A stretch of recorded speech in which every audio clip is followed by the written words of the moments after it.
Good. Getting tired? You're allowed to say yes. Are you? Okay.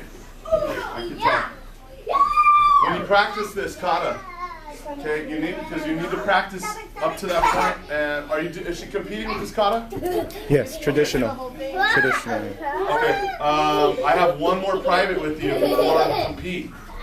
I think I only have one more. So you need to practice and get that whole part that I showed you down.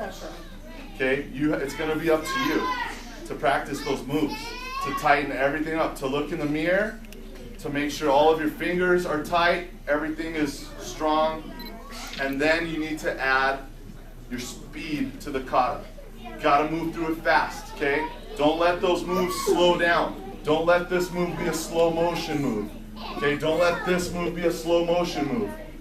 Those moves need to, boom, be just as powerful as your punches, just as fast as your punches. Okay?